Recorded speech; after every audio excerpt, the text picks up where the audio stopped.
दोस्तों हींअर मां मेहड़ ऐं खैरपुर नाथन शाह जे विच में हिकिड़ो ॻोठु आहे कोलाचिन जो। ही दोस्त हिते पिया बेह था कढनि, कोडरूं हलनि था, हलाइनि था, सभु ॾिसो। हिते जेके असां बेह पिया खाईंदा आहियूं।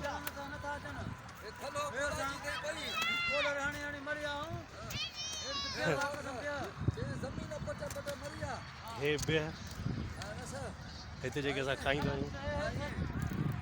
ऐं होॾा ॾिसो चाचो कढे थो पियो बेह, सभु मतिलबु मज़दूर आहिनि। चाचा मज़दूरी था कयो तव्हां? घणी मज़दूरी मिलंदी आहे? 100-150 काएं बजे खां वठी 2 बजे ताईं, माना सुबुह जो काएं बजे आया हो?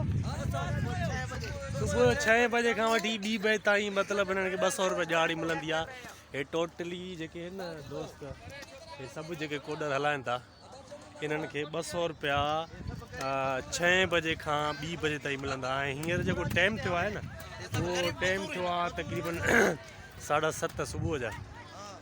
ऐं हींअर ई ॾींहुं इलाही गरम आहे। अगरि टाइम अञा गुज़रंदो वेंदो त इलाही उस थींदी ऐं तमामु घणी हिते मुश्किलातूं आहिनि। ऐं हीअ बेह ॾिसो कढनि था जेके असां खाईंदा आहियूं। सोचमि तव्हां सां इहे बि शेयर कयां। हे सभु दोस्त बीठा आहिनि, ॾिसो कीअं था बेह कढनि, केॾी महिनत सां ऐं असांखे तयारु थी मिलंदा आहिनि, असां खाईंदा आहियूं।